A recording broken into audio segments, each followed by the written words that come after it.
आज हम बात कर रहे हैं यस बैंक की। यस बैंक से निकल कर आ रही है बहुत ही बड़ी अपडेट। क्या है वो अपडेट, उसको डिस्कस करेंगे और जानने की कोशिश करेंगे क्या यस बैंक में आने वाले समय में सब कुछ अच्छा होने वाला है।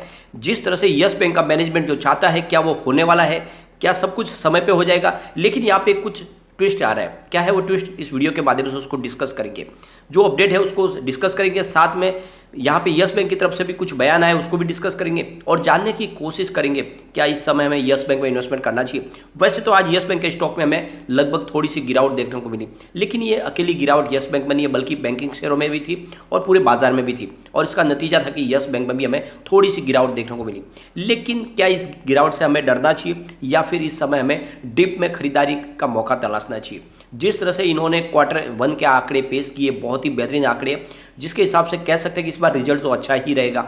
रिजल्ट में जिस तरह से पिछले कई क्वार्टर में लगातार कंपनी अपना प्रॉफिट बढ़ा रही है, इस बार भी बैंक अपना प्रॉफिट दिखा सकती है। बढ़ता हुआ प्रॉफिट आने वाले समय में इसकी प्राइस बढ़ने की संभावना भी व्यक्त करेगा कि जिस तरह से अगर प्रॉफिट बढ़ रहा है तो कब तक ये प्राइस है जो यहाँ पे रहेगी। जिस तरह से एक तरह से इसको एक निगेटिव माहौल बना हुआ, कुछ ऐसे स्टॉक होते हैं जो काफ़ी मजबूत होते हैं, फंडामेंटली भी मजबूत होते हैं। ये आप देख सकते हैं IRFC जो एक प्रॉफिट मेकिंग कंपनी है और बहुत ही मजबूत फंडामेंटल है, लेकिन फिर भी उसके OFS का डर दिखा के उसकी प्राइस बढ़ ही नहीं पा रही है। जब से IPO आया तब से स्टॉक नीचे, बार बार कहा जा रहा है कि जब OFS आएगा तो इसकी प्राइस गिर जाएगी। सेम सिचुएशन यहाँ पर भी हो रही है कि जब लॉक इन पीरियड खत्म हो जाएगा तो क्या होगा, सारे के सारे शेयर बेचने को आ जाएंगे, स्टॉक धराशायी हो जाएगा। ये सारी बातें जो है कल्पना के परे होती है और सिर्फ इन बातों के ख्याली पुलाव पका के लोगों को डराया जाता है, लेकिन वैसा कुछ होता नहीं। इस समय जो सिचुएशन करंट है ये है कि यस बैंक काफ़ी मजबूत हो चुके हैं और इस समय आपको इन्वेस्टमेंट के बारे में सोचना चाहिए। तो बहुत सारी बातें जिनको इस वीडियो के माध्यम से डिस्कस करेंगे, लेकिन फ्रेंड उससे पहले अगर आप पहली बार हमारे चैनल पर आए तो चैनल को सब्सक्राइब कर दीजिए, एक बेल आइकॉन दबा दीजिए ताकि जब भी नया वीडियो बने पहला नोटिफिकेशन आपको मिले। वीडियो पसंद आए तो लाइक शेयर जरूर कीजिए। चलो फ्रेंड्स वीडियो स्टार्ट करते हैं। मैं हूं आपका दोस्त SB दवे और हमारे अपने चैनल ऑनलाइन कमाई में आपका बहुत बहुत स्वागत है। सबसे पहले आज के ट्रेडिंग को डिस्कस कर लेते हैं। स्टॉक ओपन हुआ 13.50 पर, लो 13.15 का बना और हाई है 13.60 का। एंड में जो क्लोजिंग है वो 13.30 पर रही, जहाँ पे 0.37% की गिरावट देखने को मिली। तो आप देख सकते हो कि अच्छी खासी आज भी तेजी बनी थी, लगभग 1360 का इसने हाई बनाया, लेकिन फिर गिरावट हुई क्योंकि बाजार में भी गिरावट शुरू हो गई। अगर हम इसके वॉल्यूम को देखें तो आज BSE में करीब 86,10,000 का वॉल्यूम हुआ, सामने 27,70,000 की डिलीवरी उठाएगी। डिलीवरी का परसेंटेज 32.17% है। NSE की अगर बात करें तो 5 करोड़ 4 लाख का वॉल्यूम हुआ, सामने 2 करोड़ 7 लाख की डिलीवरी उठाएगी। डिलीवरी का परसेंटेज 41.18%। तो अच्छा खासा कामकाज हो रहा है। पिछले एक महीने पहले इसका 6 करोड़ का वॉल्यूम था, 1 वीक पहले भी 6 करोड़ का ही वॉल्यूम हुआ था। कल काफ़ी ज़्यादा 10 करोड़ का वॉल्यूम था, आज वापस 6 करोड़ का वॉल्यूम हुआ। तो वॉल्यूम में थोड़ी सी कमी है, लेकिन जैसा इसका लगभग महीने भर से जो एवरेज वॉल्यूम है वही वॉल्यूम है, तो काफ़ी अच्छा वॉल्यूम है। अब बाजार में जैसे कि आज गिरावट बनी, इस गिरावट के पीछे ऑलरेडी वजह ये हमने डिस्कस भी की है कि सबसे बड़ी बात है कि यहाँ पे हमारे जो बड़े फंड हाउस है उनकी जो खरीदारी है वो थोड़ी सी ढीली पड़ रही है और FI ने बिकवाली तेज कर दी और इस वजह से थोड़ी सी बाजार में फिर से दबाव की संभावना बनी है। निफ्टी 50 की आज बात करें तो 15,966 के स्तर पर क्लोजिंग, जहाँ पे 0.57% की गिरावट देखने को मिली। निफ्टी बैंक की अगर बात करें तो 34,827 के स्तर पर क्लोजिंग रही, जहाँ पे 0.87% की गिरावट थी। निफ्टी PSU बैंक में मामूली सी देखने के लिए ग्रीन के नाम पे ग्रीन था, यानी 2658 के स्तर पर 0.07% की तेजी थी। तो कहने को तो ग्रीन हो ही चुका है, लेकिन निफ्टी प्राइवेट बैंक में बड़ी गिरावट थी, 17,494 के स्तर पर 1.05% की गिरावट थी और नतीजा रहा कि आपको थोड़ी सी यस बैंक में भी गिरावट दिखाई देगी।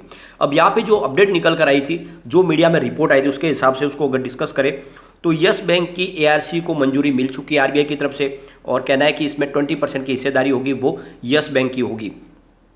तो JC फ्लावर्स के साथ में जो इनका ये फाइनल हो चुका है मामला, और जैसे कि अगर आप देखोगे तो इसमें 80% की हिस्सेदारी JC फ्लावर्स की रहेगी और 20% की हिस्सेदारी है वो यस बैंक की रहेगी।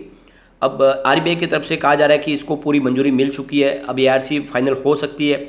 ARC के स्पॉन्सर के रूप में इसको जाना जाएगा और जो रिपोर्ट निकल गई उसके हिसाब से यस बैंक जो है इसमें अपनी तरफ से 300 से 400 करोड़ रुपये का खर्च करेगी, जो 20% वो अपनी ARC के लिए हिस्सेदारी ले रही है। तो नियमों के मुताबिक बैंकिंग रेगुलेटर के मंजूरी के बिना कोई भी बैंक किसी भी एसेट रिकंस्ट्रक्शन कंपनी ARC में 9.99% अधिक की हिस्सेदारी नहीं ले सकता है। इससे अधिक हिस्सेदारी लेने के लिए उसे बैंकिंग रेगुलेटर यानी RBI से मंजूरी लेने की जरूरत होती है।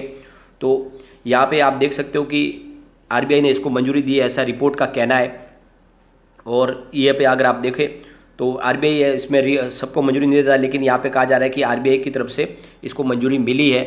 जैसे कि आपको भी पता होगा, यस बैंक का करीब 49,000 करोड़ रुपीज़ का बैड लोन है और ये रिकवर करना चाहता है यस बैंक, यानी पूरी तरह से अपनी जो बैलेंस शीट है उसको क्लियर करना चाहता है। और इसके लिए उन्होंने बोलियां भी मंगवाई थी और इस एआरसी के गठन में उन्होंने जो सिलेक्ट किया था वो जेसी फ्लावर्स को किया था और उनकी जो बोली थी उनको मंजूर हुई थी और उनके माध्यम से ये एआरसी के गठन की तैयारी शुरू हुई है।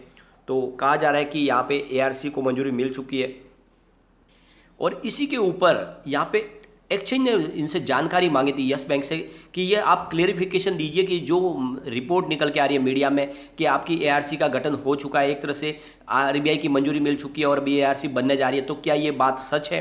तो ये क्लेरिफिकेशन मांगा गया था यस बैंक से।